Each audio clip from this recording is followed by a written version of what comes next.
Folks, welcome back to another episode of the Made to Pray podcast. You are joining us on episode number 85. And I'm absolutely delighted today to be able to bring you an interview with a person who I would consider to be an absolute legend of the band scene. We're going to be talking with Harry McArthur from the Queen Elizabeth Accordion Band. I know the conversation we've had, you're absolutely going to enjoy it. 75 years in the one band with a hell of a lot of experience. He's seen everything that's happened in the band scene. And as I say, I couldn't be prouder to bring this episode to you. So sit back, relax, and enjoy the conversation with Harry. So, folks, welcome along to another episode of the Made to Pray podcast. You're joining us here in Londonderry. We are in the Apprentice Boys Room in the Memorial Hall. And you'll see that I'm joined by what I would consider to be a bit of a legend on the band scene, Harry McArthur. And it's interesting I'm using legend when you're involved in an accordion band, do you know what I mean? Well, I'll not say it until you're going about that. There you go. Harry, we're here in the obviously in the Apprentice Boys Room, and it's Campsie Day here in Londonderry, and obviously you're a member of Campsie Club. Tell us a wee bit about Campsie Day. How come you're here? What happened today? It's the parent club is the Campsie Club, the club. Everybody has joined to a parent club. I'm in Holytown Campsie Club, and we come over here and we do the Campsie Parent Club day. Obviously, there's different days as a year, as you know, with the apprentice boys. But today in particular is just for Campsie members and Campsie members. Not only, but there's other members who our clubs come and support us. But most of it, as I say, is just all Campsie brethren who come along. You come from Scotland, England, Northern Ireland. Obviously, they come from Southern Ireland as well, they were all here today. And it was a massive turnout. In fact, they reckon it was one of the biggest turnouts that we've had for many, many years. So, as I say, it's getting better. And it continues. No, definitely, because I think for me over the years, you can definitely see the growth in the Apprentice Boys as a movement or as an organisation, can't you? Well, today, the initiation today, there was 47 new Apprentice Boys made this morning. So, as I say, it's getting bigger and bigger. It's the same as Scotland, it's getting bigger. My own club, it's Holytown, we've got 64 members. Right, okay. Why do you think that is? Why do you think the Apprentice Boys is growing as an organisation? I don't know why. I don't know, maybe because they've not got as many rules and regulations as the other sister organisations. In the Apprentice Boys, we haven't got a lot of. We've got rules, but we've not got as many as what we've got in the sister organisations. Some of the rules, obviously, you probably know are kind of outdated, but as I say, in the Apprentice Boys, it just seems to be going through the roof, to be quite honest with you. And my own mother's sons, they're members of the City of Glasgow Apprentice Boys, and as I say, their club has grown massively. They've got well over 60 members as well. Yeah. So, as I say, it's just a pity that the other organisations are not growing as quickly. Well, that's what I was thinking. I was trying to think, is there something that the other organisations can maybe pick up from whatever that is that the Apprentice Boys are doing? I don't know. Nobody seems to know the answer. I mean, at one time, people wouldn't join the Apprentice Boys because at one time, most of the Apprentice Boys were members who were thrown out the Orange Order or couldn't get into the Orange Order. But things have changed in the Apprentice Boys. I've noticed it tremendously with me being in the sister organisations. And I noticed it, the Apprentice Boys, I noticed a change. The decorum and everything's changed completely. Yeah, completely. And I think even when you look at even how like Dairy Day and stuff, in terms of how that's changed over the years, and it's turned from being what used to be a controversial parade into probably one of the best parades of the season. Well, it is well, not me, obviously, I'm a landsman, as you know. But as I say to you, the best parade for me in particular was we used to go to Ibrox Church Parade. We still do Grand Lodge Church Parade, and the band still does Grand Lodge Church Parade. As I say, and that's the best parade of the year for me, me in particular. But as I say, Derry Day here is just something else. But you've got to remember, in Scotland we've got different things. We've got counties now and we go different days. But here, everybody is here for the Apprentice Boys all over Scotland, England, everywhere. So that's how it's a big And it really, I love that because, you know, even my own band, I mean, our club comes from Scotland to do the Derry Day Parade, and that's who we take with us, you know, and I think Motherwell it's used great. to. It's Motherwell, That's yeah. it. So, I think it's brilliant in terms of that because there's nothing like that feel on Derry Day when you're standing waiting to hit the bridge and it's just band after band after band coming, and it's just club members everywhere. You know what I mean? It's an absolutely amazing feeling. I think I was here for one of the initiation parades. I think it was last year because I ran into the Andy McAdam And from that's right. the Black Skull. That's all. Me and him were standing outside for about 3 hours, yakking and stuff, you know, with the Skull and William King were knocking Well, about. Andy would. Andy picked up for Scotland, you know. Don't get me wrong, I've got the greatest respect for Andy. Andy's absolutely fabulous. In fact, probably it wasn't for him or for the Black Skull, my band would probably have folded. Because, as I say, we get Well, put we'll off talk a wee bit We'll about talk that. Yeah, later. we'll definitely talk about that a wee bit later on and stuff. But obviously, we're not here to talk really Apprentice Boys. No. We're here to talk about you and your history in terms of the band scene here. And I think it's a testament in terms of the fact that you're a one band man, and it seems to be that that's a damn breed these days, isn't it? Yeah, And so you're a member of the Queen Elizabeth Accordion Band, and you've been a member for 75 years. So, Harry, let's roll the clock back then and talk to us a bit about where did that journey start? Well, obviously it started way back. My dad used to be the drum major the Queen Elizabeth, and I was 3, and obviously he took me into the band, and from there on it's just went. Obviously the years have just flown by, to be quite honest. Sometimes in the days I couldn't maybe remember because I was too young. But as I say, I started off with a triangle, Right. which I've still got. Right, you still have I the still original have it. triangle? Wow. The triangle for there to cymbals, for cymbals to side drum, for side drum to the drum major. Right, okay. And I was been drum major for about 20, 30 years. Now that's another controversy thing, but we're not going to all that. But as I say, in the days, in Partick or in the place where we were brought up, the flute bands were melody bands. There was no first flute bands or Blood and Thunder bands. Sure. It was the Partick Pride of the West flute band, and they were a prize band. And the band up the road, the White Inch flute band, probably one will remember them as well. White Inch flute band, the Anderson flute band, Scotland's Two Defenders, which became a Glasgow Amateur flute Right, band. okay. They were all melody bands. Yeah. And the drum majors were all military. Yeah. Right. So when they made me the drum major, they asked me to lead the band when I was 16. So, and it wasn't known for people to swing a stick or Right, okay. fancy things. So I done that in Partick and threw it up. Right. And everybody was shouting, what, you can't do that, you're not allowed to do that. But that's just the way it was, because they were on board. And my uncle, who I was called after, Harry, he was a drum major of the Pride of the West flute band. Right, okay. And he says to me, you can't do that. You're not allowed to swing a stick. You're not allowed to do these things. You're supposed to just march. You know, but that was something new. But as I say, things have changed. But when I was 6 years of age, I got led the band for Partick Hill train station. Right. Down At 6? At 6, with the Black Institution. And the band got put off the road for a year because of it. Because it's still the same in Scotland. Right. That you must only have one adult drum major. No toy drum majors whatsoever. Right, okay. Wow. So I was a toy drum major then. So the band get put off the road for a year.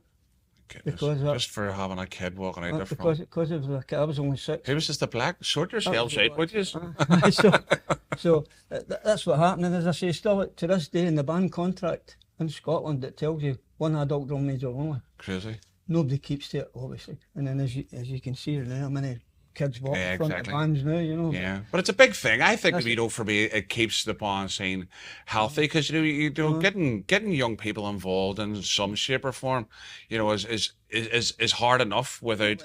Well, it's like myself when I was young, and you just progress. Yeah. The various things, as I say, but the things in Scotland's entirely different from here. Yeah. Obviously, as you know that, but they were great days. Great days, and as I say. In the days when we used to go to parades, we used to go in public transport. We didn't go in buses or whatever. Yeah.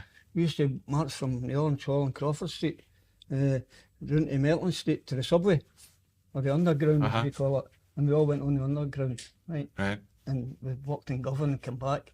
If we were going into the town, one might not remember this, we used to get tram cars. Right. Okay. So we went in the tram car. The whole band went in the tram Uh-huh. car. But when we were on the tram car, they used to play the accordions. But Right. there was nothing. So it was always like Your Cheating Heart or All right. Okay. Liberty Hill and all this. Uh-huh. And the whole tram car was singing. And then when we time to go off the tram car in the town, because it used to take a wee bit of time, because tram cars was a bit slow. Uh-huh. And by the time we would get off, the people in the tram car used to shout, "No, don't go off, stay on, stay on." And then the driver used to say to us, "What time are you coming back at?" And we used to say, "Oh, that's good, that's my shift, so I'll be here when you come back." Right. So we're all. So it was great. That's the kind of things we used to do. Uh-huh. As I say, we didn't have a lot of money. Things was different, as I say. And we used to be on the parades, in particular, the parades were bigger. Yeah. Because in these days we didn't have any county grand lodges. It was just one big grand lodge. Uh-huh. And when we went in parades, the Orange used to hire trains, and we would walk up to Partick Hill train station, get on the train and go to wherever we were going, or Drawson, Saltcoats, Ayr, wherever. No like now where we all just walk to Glasgow Green, we don't go any further. Yeah. So these things used to change, and it used to be funny when you went away to these places, because we stayed in the fields for maybe 4 or 5 hours, Uh-huh. and we got what we call a purvey. Maybe Lynn can remember that. A purvey, which was a cold sausage roll, Right. and maybe a sandwich, Uh-huh. a packet of crisps and a biscuit. That's what you got. That was your dinner. Right. There wasn't any of this dinners. Ah, exactly. In a So hotel. we stayed, and maybe we would go through Partick about 8:30, 9 o'clock at night. But now we're finished before 4 o'clock. Yeah.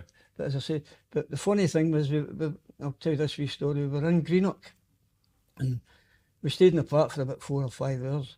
But in these days, there's a lot of our band used to keep pigeons. Right. Lynn will know what I'm talking about. Pigeons, right? And we had ducats, what we call ducats, which they used to keep the pigeons in. Uh-huh. So we're coming out the field, and I noticed that some of the accordion players was in the playing. Right. And I'm saying, that's funny, how are they not playing? So we went, but when we got to the train station, I found out why they weren't playing. While we were in the field, they were away catching pigeons, Right. right? So on the way home, they put the pigeons down behind their accordions, right? So they had the pigeons behind the accordion, so they couldn't play with Couldn't their play the accordions. accordion. Sort of So that was the way they took the pigeons back pigeon napping. That was the way they took the pigeons back home. But that was the kind of things you done in the days. Uh-huh. It was the same when we used to go from Broomalaw to Belfast. It was an all-night sailing. Right. Okay. 10 o'clock we used to go, and they used to check you for alcohol and various other things. Yeah. They checked all the accordion cases and all that. And so our members, our men in particular, who were all dockers and Yeah. worked in the shipyards, all heavy drinkers, they decided, we'll sort this out. So they Right. took the skins off a big drum and put the bottles of wine, where it was, I think it was Landlight we called it at that time, Landlight Uh-huh. or whatever, and they put them inside the big drum, right? Put the skins back over it, carried the big drums on. Nobody ever checked the big drum. Right. So that was the way they get a drink on. And that was them all night. So you can picture what like they were when they came off the boat at the other end. Right. Okay. We used to walk up the Shankill up to Woodville. We walked with a lodge, Mitzpah Temperance, 1169 was the number. And we used to go up there. And while we were up there, there was a gentleman in our band who was told to look after me. Billy Burns. I think one maybe know who Billy Burns was. Billy Burns, he was told to look after me. So we get put into the minister's house in Bracken Street, Right. Uh-huh. up the Woodville. So we're in the house, we're only in the house about 10 minutes, and we heard this kind of rumbling noise. And the ceiling collapsed on top of us. Right. Right. What? So there the two is covered in plaster. We weren't hurted. But the two is just covered in plaster, we weren't Right. hurted. We were okay. So everybody came up to see how we were. So Billy got to blame it, because he was to look after me, right? So the next day they didn't let him walk. Right. They wouldn't let him do the parade. He had to stay and watch the parade, because he was supposed to watch me. Oh my goodness. wasn't- It was always his fault. That That. wasn't his fault. Crazy. That's just some of the wee stories that happens. But Yeah. the band, as I say, at no times money wasn't tight. We used to get about, I think it was £5 or £6 for doing a parade. Yeah. That was it, you know. Now I think it's £575 you get Yeah. for doing a what. But on the days as well, but the night before the walk, the two bands in Partick used to parade. One would go up, the Pride of the West would go up towards White Inch, and we would go towards Partick Cross. Partick Cross was a wee bit of controversy because that was a wee bit of a sort of a Republican place, right? Right, okay. So they used to throw stuff at us. You know, some of the boys used to say, I hope we throw enough so as we can make enough for a pot of cook. You know, but that was the kind of stuff they used to throw at you. Right, okay. But we used to do that, and then on the way back, the two bands would meet at the top of Crawford Street and walk down together. Right, okay. And when we go to the bottom, one would play for half an hour, the other one would play for half an hour, and then we would go into the Orange Hall, and that was in there all night, to the morning, Yeah. to the parade. Okay. But in Partick, we used to have tenement buildings, you probably. Yeah. And in the tenement buildings, the lodge banners used to hang down the tenement buildings. Right, okay. You Word. know, because in Crawford Street at that time, everybody in Crawford Street was a loyalist. Right? I'm not going to say the other word. They were all loyalists. Right, okay. So we had no problems there at all. We didn't have any problems. I was fortunate. I stayed next close to the Orange Hall. Sure. And my dad was a hallkeeper, so I was okay. I could go up to my bed, but they were up all night. Right. And that was them the next morning. They just got a wee quick wash. Away you And go. went to parade, and that was them. Brilliant. But as I say, on these days, the gentlemen, first we had three ladies in the lot in the band at a time, Uh-huh. and they married three gentlemen in the band, right? So what happened was, once they get married, they all left the band. Right, okay. That meant we were 6 members then. Down, right. So the band came to a decision: no more women, no more women, just a male band, Uh-huh. no women. So that's what happened for years. But then again, we had to bring the ladies in. Yeah. And I'll be quite honest, if we didn't bring them in, the band wouldn't have survived. The band So- would have folded.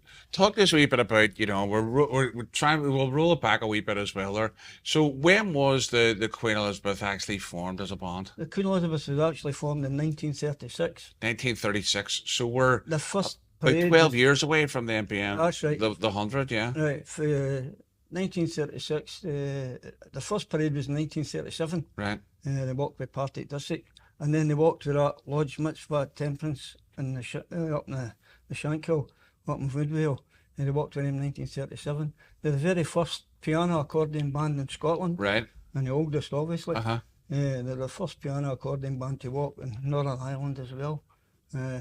As I say, and people used to say to me, how you call the Queen Elizabeth? She didn't get crowned till 1953, 54. I said, but what was her mother? Well, there you The go. band is called after the Queen Mother. Right, there we go. It's Yeah. not called after the Queen. And what had happened is, you probably see, maybe if you see on your bass drum, at the front of your bass drum was a photo of the Queen. Right. It's not the Queen Mother. And that was a mistake. Right, okay. That was made for our 50th anniversary Uh-huh. parade. Like Lynn walked in that 50th anniversary parade with her accordion. 50th anniversary. And as I say, they put a photo of the Queen on it instead of the Queen Mother. Sure. But we've never changed it. Right, okay. We wouldn't change it. They said, no, just keep it as it is. And it's still to this day. That was 38 years ago. Right, okay. So, So it's, yeah, we're not a kick of the teeth away from the 100.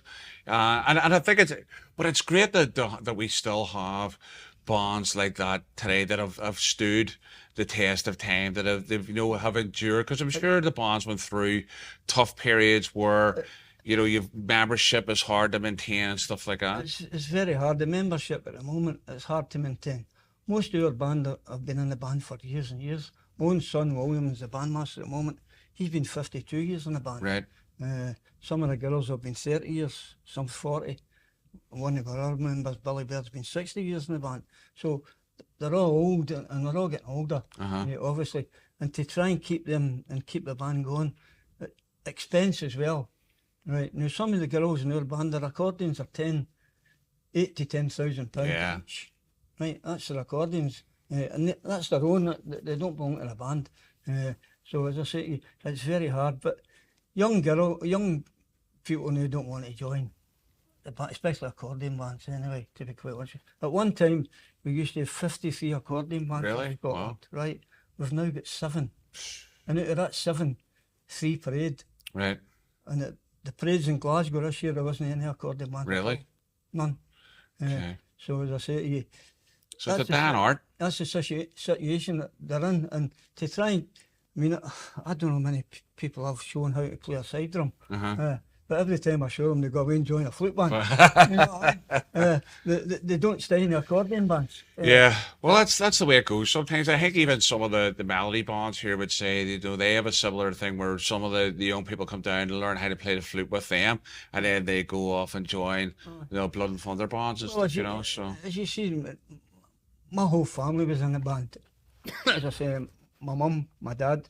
In fact, my mum was the only life member of the band. For by myself, there's only Right. been ever two life members. My mum and myself were Right. only two life members. My dad, as I say, was the drum major. My sons were all in the band. My grandsons were in the band. My daughter was in the band. My daughter-in-law was in the band. So, unfortunately, they jumped ship. Some Right. of them went to the Black Skull. well, Some of them went to Craig Nuke. right. And my late son George went to Craig Nuke, and then he, along with Colin Campbell, started the Sons of Ulster flute band. Oh yeah, Glasgow. yes, yeah. They started the Sons of Ulster. Yeah, because obviously the Sons of Ulster are gone now, Yeah. you know, but they were an absolute. I mean, they've got like the stuff of legends about that band, you know, because you know people still talk about the Sons of Ulster and what they've done. I mean, I still listen to some of the CDs and stuff that they recorded and things like that, and you know, people are always on talking about. Because what I would love to get is, but I know that some of the guys aren't really keen to maybe talk about the band or whatever. I know I've spoken to a few people because look, I would love to have done an episode on bands that were no longer with us, and Sons of Ulster is definitely one of them. Getting people to talk about it though, it seems to be you know, harder than It's just a pity that they folded because they were they were a excellent. cracking band, They were absolutely brilliant excellent. band. They were excellent, So, talk to us a wee bit about, you know, so when did you start drumming with the band?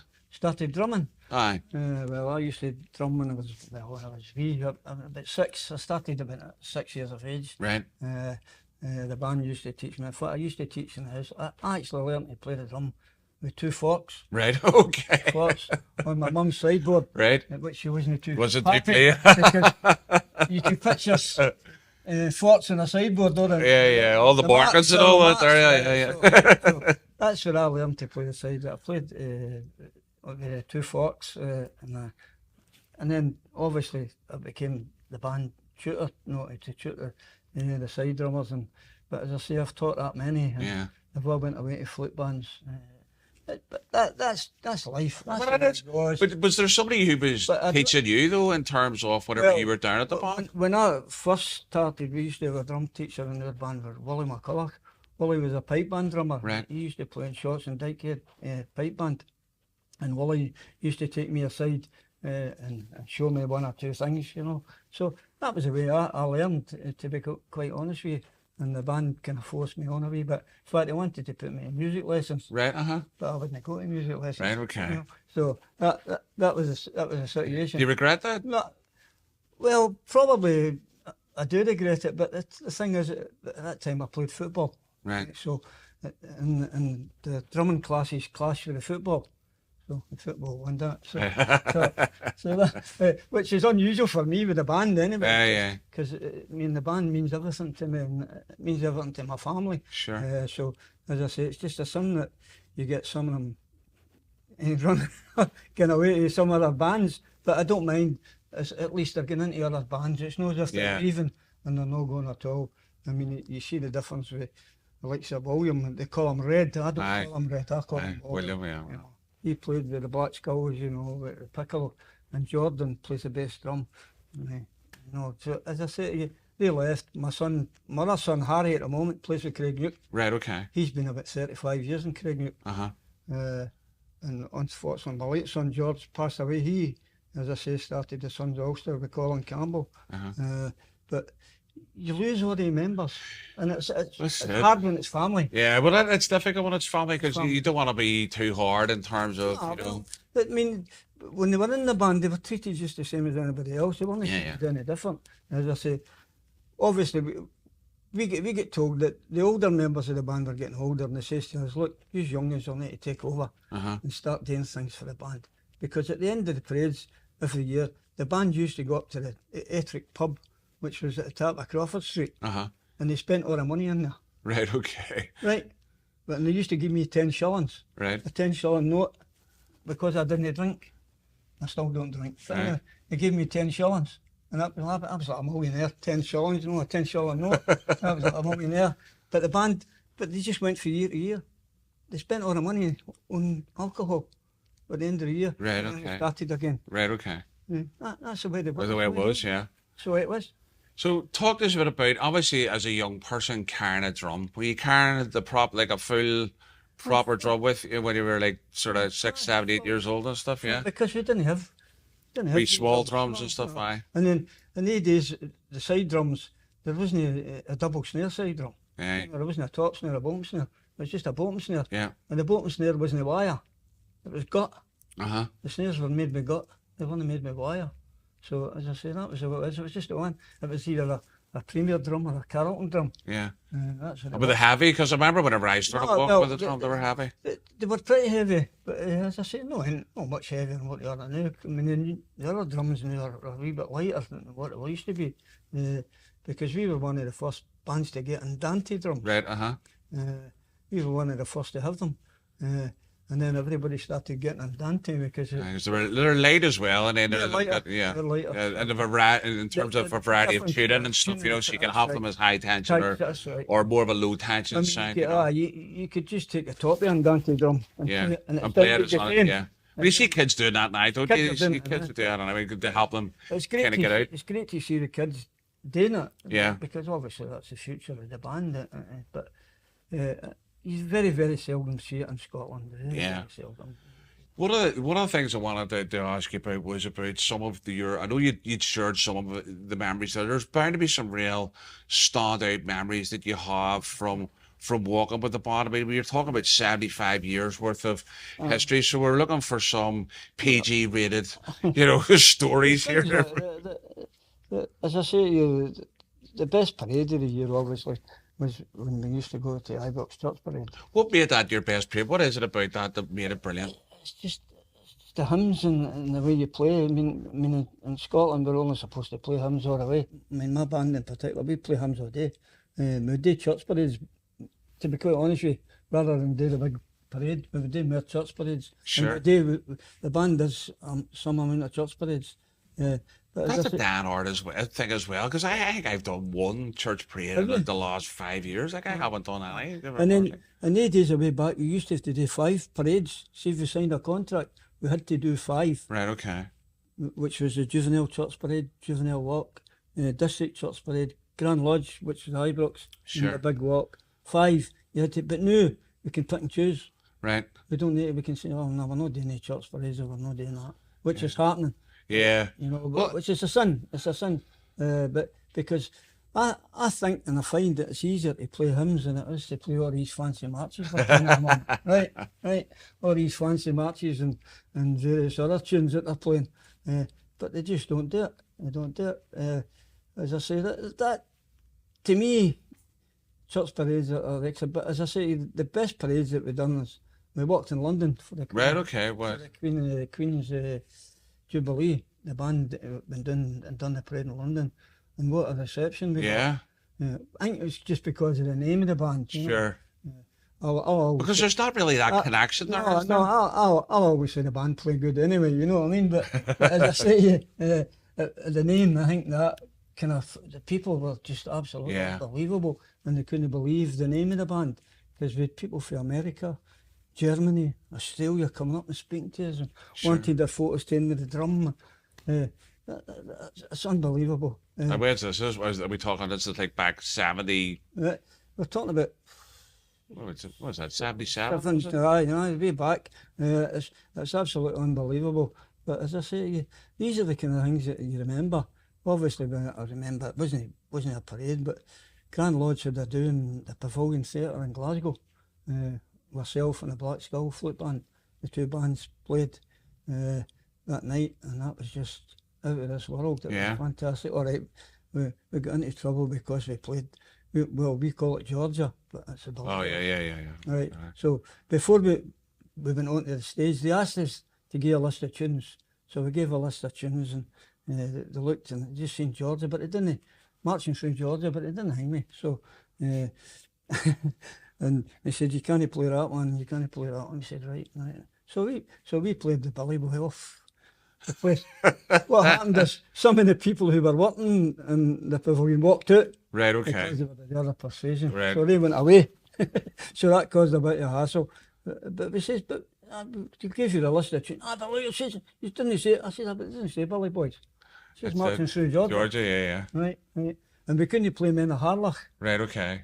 Because Yeah, that's a Welsh tune as well. Aye, Look it up, but yeah. you know the singer. Yeah, the other lyrics and stuff, yeah. So we couldn't play that. We just, and That's crazy, isn't it? that's crazy, but that's the kind of thing. I mean, anybody could add any words they like to any tune. Well, this is the thing, and I think whenever you've got instrumental music, and I think that's one of the things that I know we've talked a bit about this before. It's because obviously a band there's no singing attached to whatever a band's playing, so. If someone else is attaching words to it, that's their issue. That's right. Because we were talking about this in the car on the way up here. I was like, well, if someone calls "What a Friend We Have in Jesus," as far as I'm concerned, that's the tune that we're playing. Is "What a Friend We Have in Jesus." If somebody else wants to say, "Oh, that's something else," I think that's partly their issue in terms of what they want to hear, and I think we've got a lot of that in terms of what is seen to be acceptable and not acceptable. What I found is with the bands nowadays, some of the tunes they're playing. I mean, you know some of the fancy marches. Oh yeah. And they forgot some of the traditional Lawrence tunes. Yeah, but that's it. That's just. But some bands it suits them to play the marches. Yeah. Suits them not to play the traditional Lawrence tunes. But I like the traditional Lawrence tunes. Obviously, Yeah. I like to hear the band. My band plays all these things like Aces High and things like that, and Light of Foot and all these kind of tunes.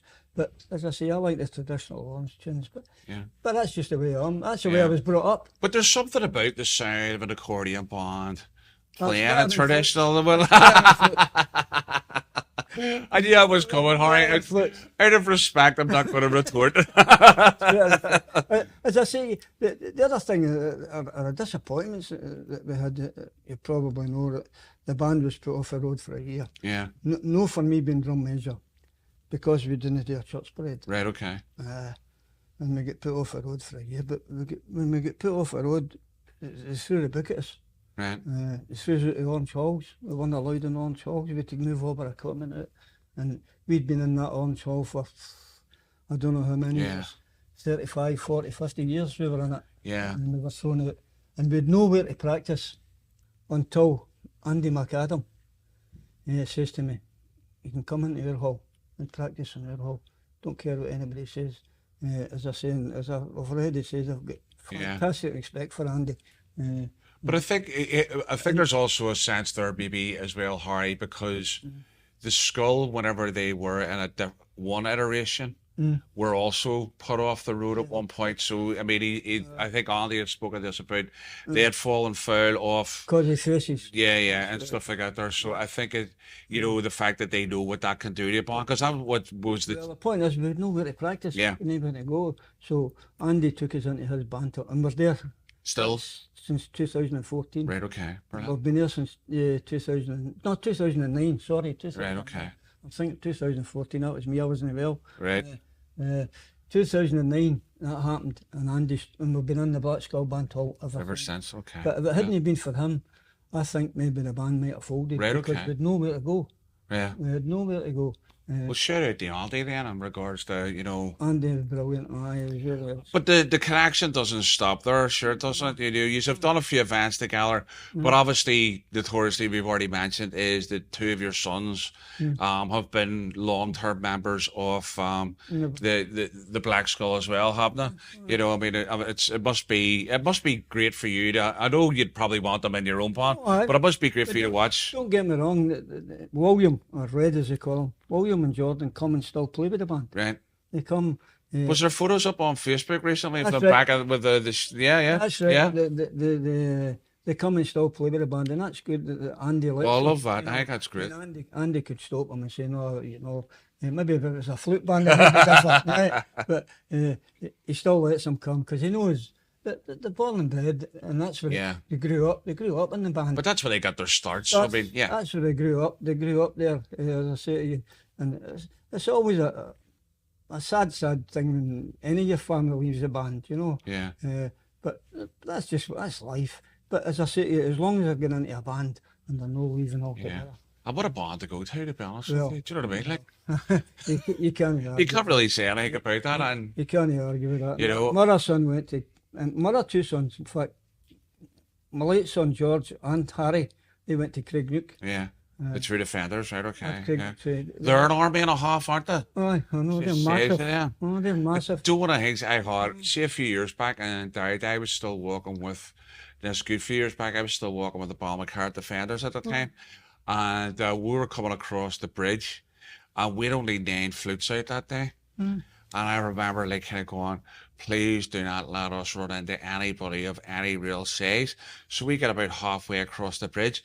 Who's coming towards us? Craignook. You're talking like 30 drums and 40 flutes. And I'm like kind of going, blow the tune out and just let us walk on past, because you're never hearing yourself. But that's thing. That's life. And as I say, they're still there, and we have great relationships with both the bands. You know? But obviously, the best relationships with the Black Skull, obviously, there. Aye, because then people will know your son William in terms of obviously being the piccolo player with the Black Skull, and it was interesting too, because obviously quite recently he's made a move. He now lives in Northern Ireland now, doesn't he? Right. Which means that he's jumped ship He's now to he's the William King now.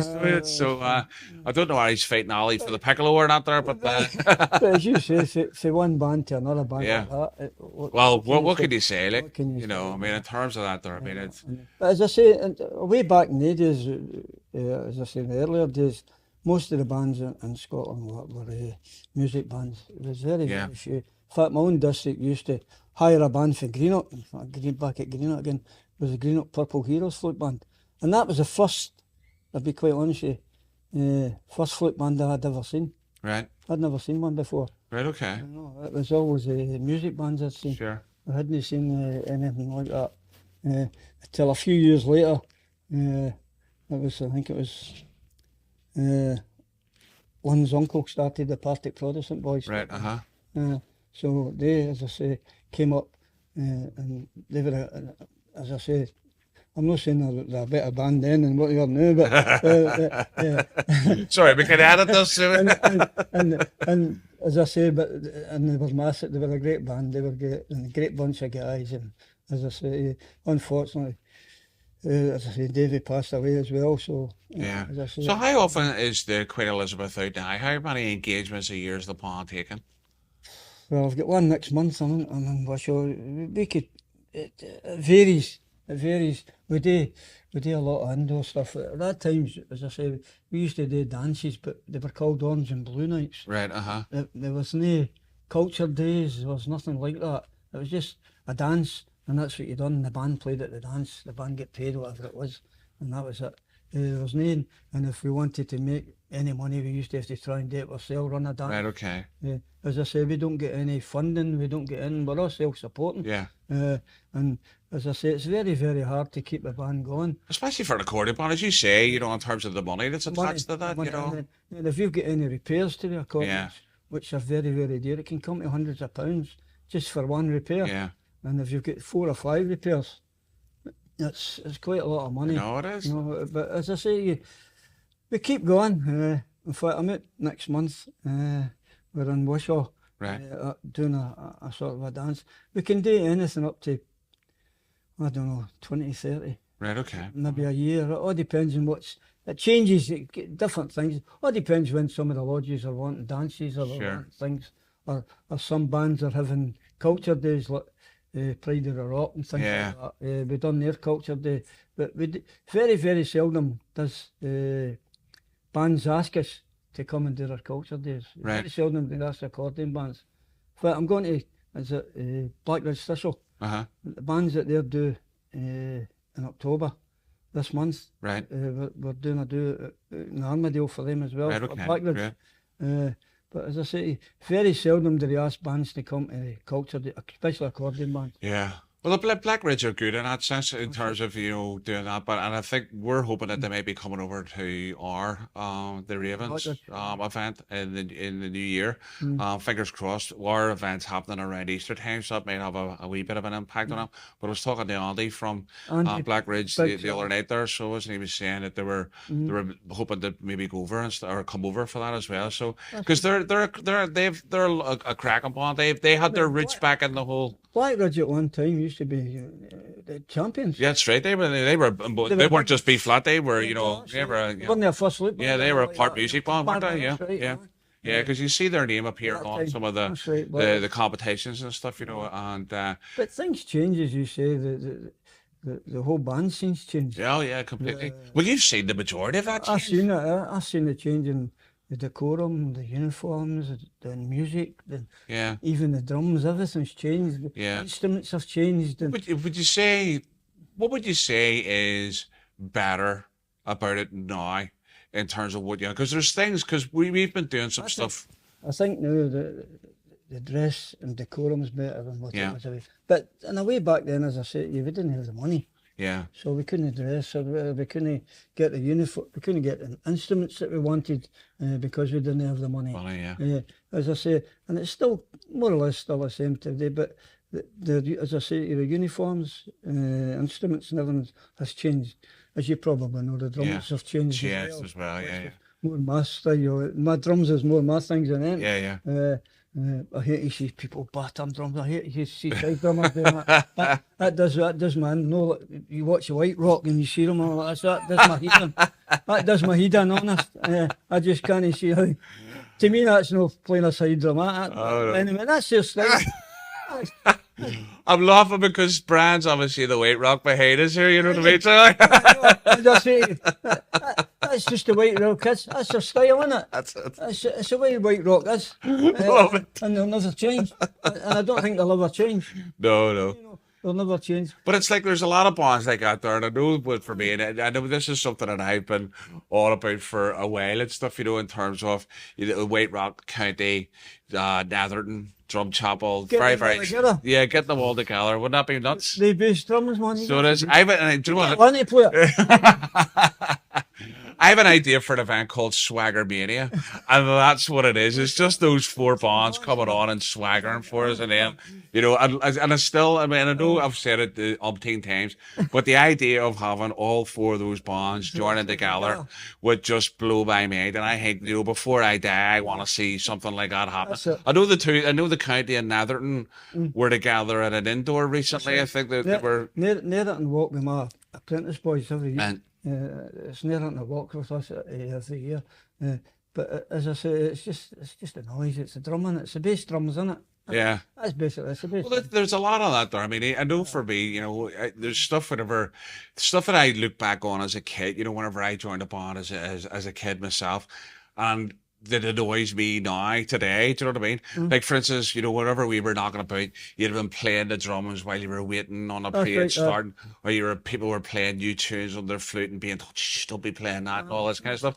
See now, and I turn up the parades and kids are blathering drums and all because it's obviously the high tax. I'm like, kind of going in my head. I'm like, going for No, God's sake, shut up.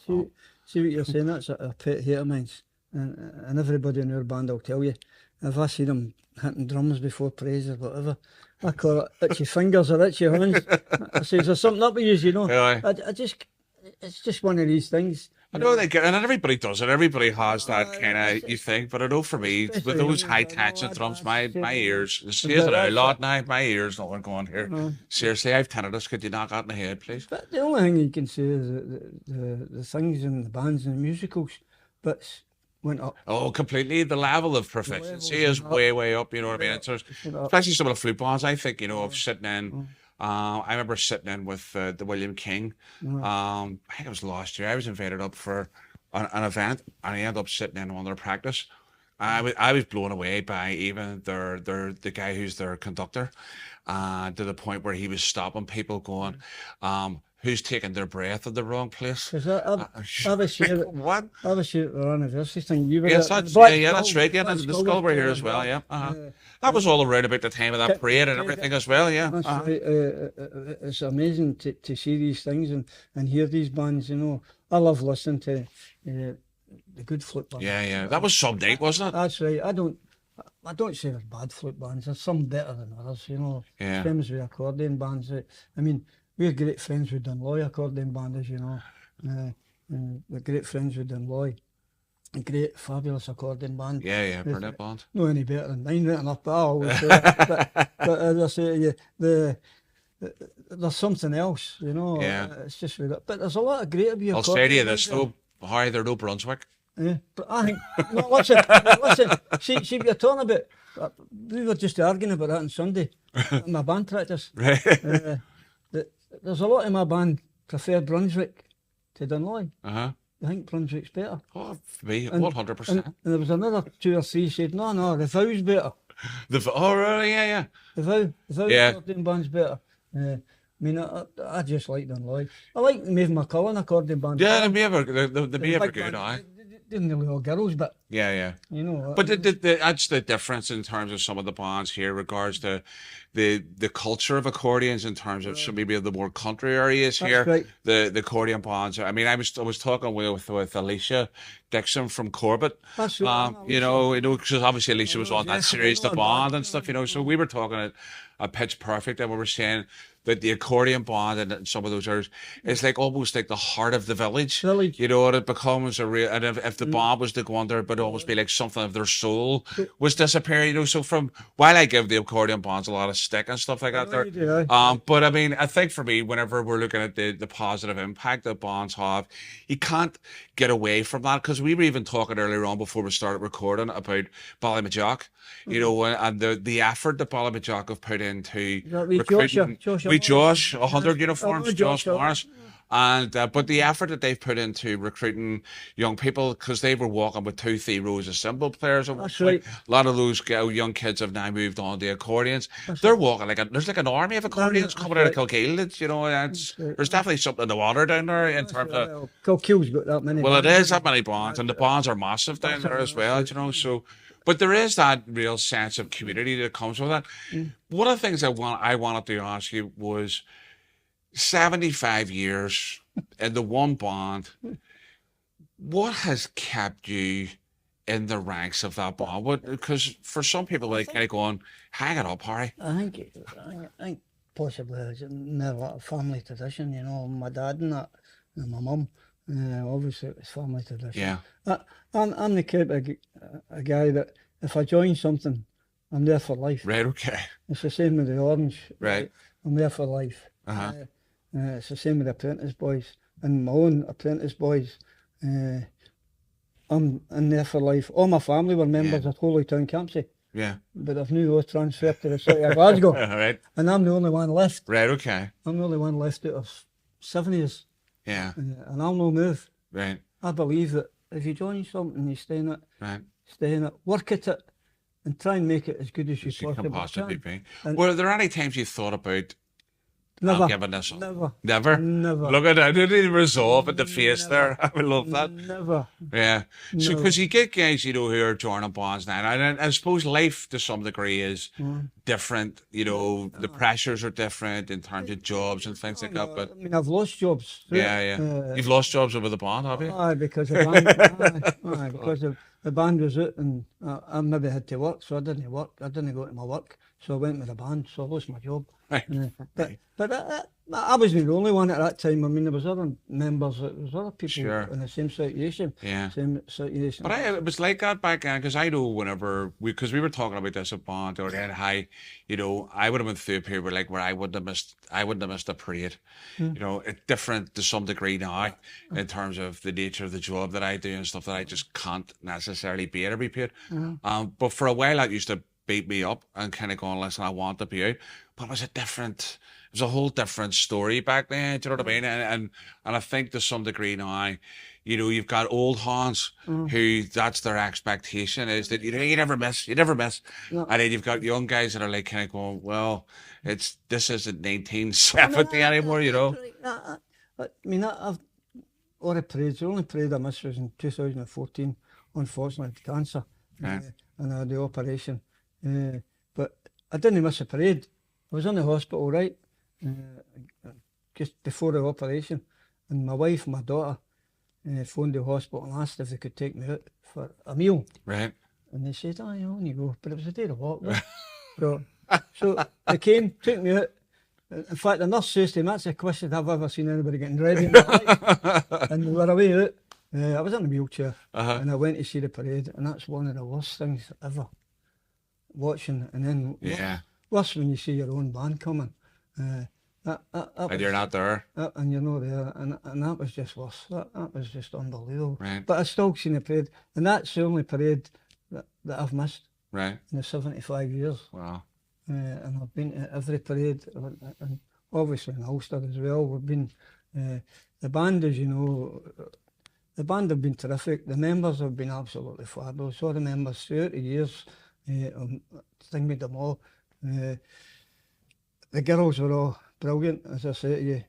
We couldn't do anything now without these girls, to be quite honest with you. And a way back, as I say to you, with all these girls were great. In fact, one's auntie was the bandmaster. Sure. Janice Reid was the bandmaster.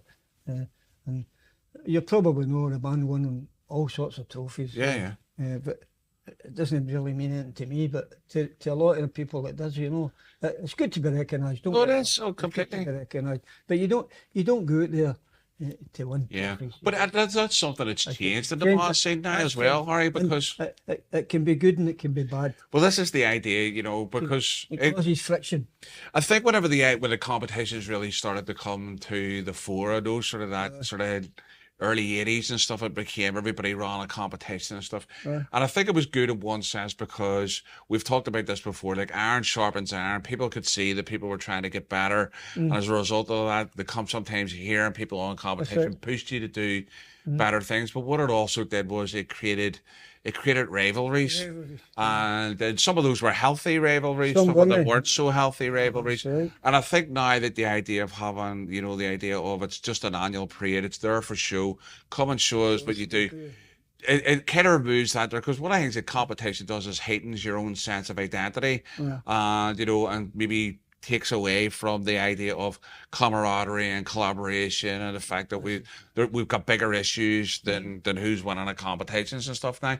But I think that the idea of the culture day has taken over in terms of what do we do to promote our culture really positively, you know. That at the moment is getting worse, especially in Scotland, the culture days, because the bands can't afford the buses anymore. Yeah, it's hard, isn't it? Some of the buses, £500-600 for a bus. Yeah. For you to go to a culture day, but you're not getting anything back. Yeah. So the bands can't afford that. The culture day, so they're picking and choosing. But the competitions, as you say, I mean, I know for a fact that in the flute band competition, not so much accordion bands, because we didn't really do much competitions that way. There used to be a big one here in Northern Ireland. There was a big, yeah. That's right. I used to come over here to Carrickfergus, to the hotel there, and the accordion band competition. We used to come over and watch that. But the flute bands, and it got to the stage where flute bands wouldn't enter because the Black Skull was there. Right. Because they used to say, "What's the point of winning?" Yeah, because they're going to pick it up, yeah. You know, so what's the point? We're only going to come to second best or third best. So bands, and then Andy decided, I'll just pull out a competition, I'll not do it. You know, it's the same in the parades in Glasgow. The big Black Skull's no judged. They're no judged. Yeah. Andy refused to get judged, just like the bands, because they were winning it all the time. Yeah. Just no being funny, but just like my own band, you know. Yeah. We won in the same in the Black Church, the Black Walk. Although we don't do that anymore. We won that 26 years in a trot. As I say, but that's. Swear it, you know what I mean? But as I say, it's good you're for. You're no referee on it. But that's only what as I say to the band, they say to people, that's only people's opinion. I mean, my opinion might be slightly different for yours or for anybody else's. It might not be the same opinion as what you've got. Sure. I mean, it's the same. I've seen bands in Glasgow winning the best flute band, and I'm saying, and I've heard them. I'm saying, how did they win that? That band there was better. Yeah. But it's somebody's opinion. Exactly, that's it. You know the phrase they have about opinions, don't they? So. The only time is 9 times out of 10 to get people to judge things that doesn't know anything about bands. Yeah. And some people pick a band because they like a uniform. It's not about. I know, not about the music and things. Yeah. that's how stupid it is, I know. but you just got to go on. I mean, Well, that's it. I mean, and it's one of those things you'll never be able to please never. everybody with the whole idea of judging and As I competitions. say, you're 75 years next year with the band, and it's been absolutely fabulous. The years have just flown on. Yeah, And as I say, it's just the way you've been brought up, and it's a family thing. sure. It's a family tradition. So. What would you say that you've got out of being a member of the Queen Elizabeth Band personally? What would you if someone was to ask you to sum up what it's done for you? We get a sense of what it means to your life, but what would you say you've got? I will say it done it for me. I met my wife there. Right? I thought you'd stopped all that. Right. What I'm saying, one of the best things that happened to me, but as I say, unfortunately she passed away, but it's one of the best things that happened to me. But I've always said that the bands and the organs and whatever is the best dating agency in the world. And many people, have you known, have met their wives, their husbands, and all that through bands, through the lodges. I mean, my sons have all met their wives through the bands and through the lodges. My grandsons are the same at the moment. Right, okay. They've all met through bands and through things. So it's the greatest agency in the world. Dating agency. Brilliant. Good stuff. So, Harry, what does the next couple of years look like for you? Obviously, you're gonna continue on regardless.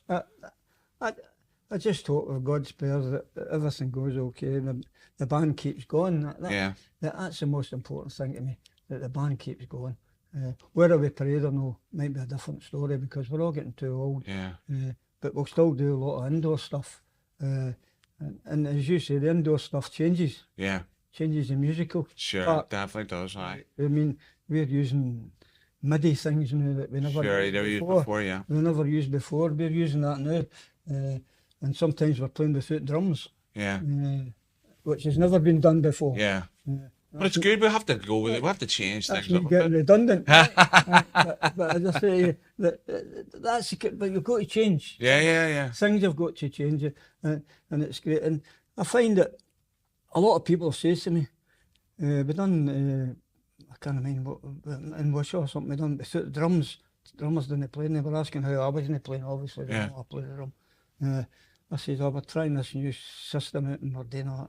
So, and they said it sounded even better. Right, well, there you go. The drums. Yeah, there you go. They said it sounded better. So in terms of maybe finish, I know you mentioned a wee bit about having to thank Harry McArthur in terms of contribution. Is there anybody else that you would say has made a major kind of contribution to your time in the bands or done something that you'd want to acknowledge in terms of how they've been helpful? Or as I say to you, the older members who are way back, Alan Jackson, people like that, who are way back years ago, Archie Gillan, who started the band, these people, they were still in the band when I was in the band. These people were tremendous, as I say, in my own band in particular. But it's hard to pick out really anybody. Right, okay. Because everybody is more or less the same. We all love the band, and that's the reason we're in it. Or we wouldn't be in it, put it that way. But everybody thinks their own band's the best. And I think mine's the best, better than flute bands. But as I say, that's typical. But I'll not say anything against any other. No, I hear you. I just not do that. Yeah. Everybody is trying their best. Whether you're the smallest band to the biggest band. Sometimes I think the smaller bands are better than the bigger band. But then again, that's my opinion.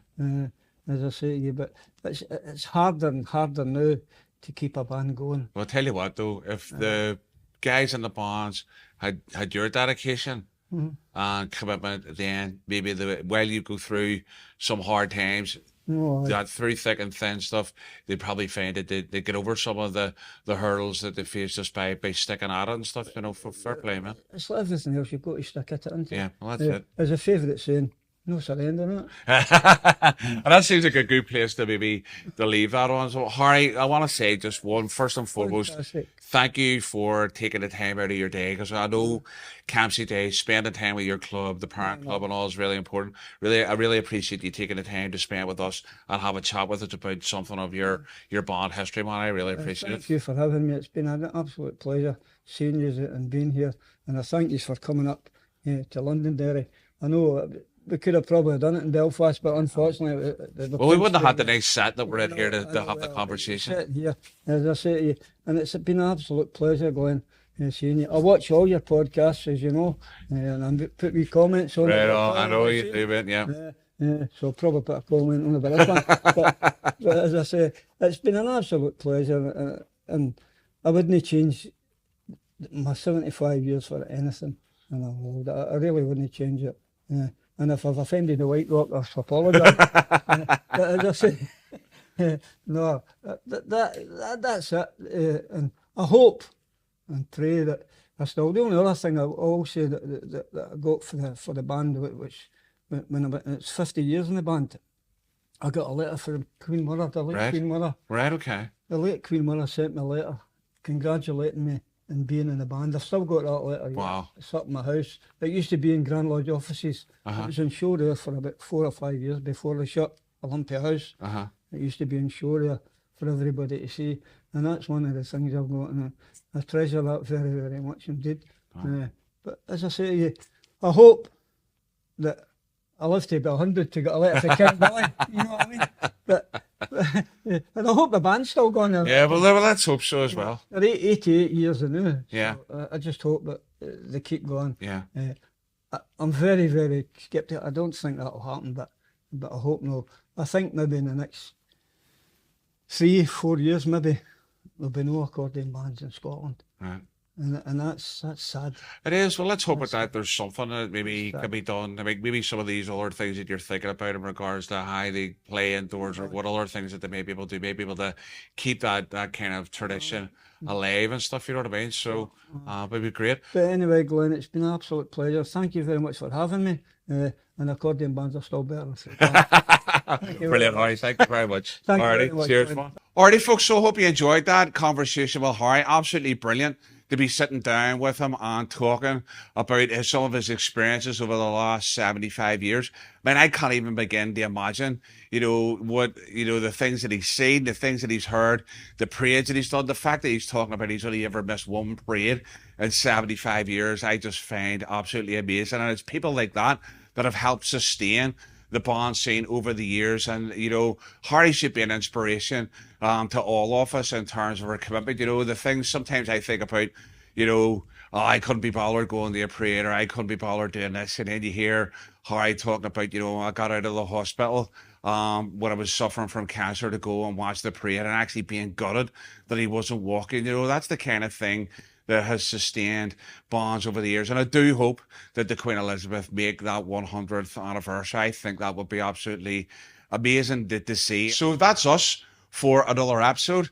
Thank you for tuning in. Don't forget to hit that like button. Make sure you like the video. Don't forget to comment on it.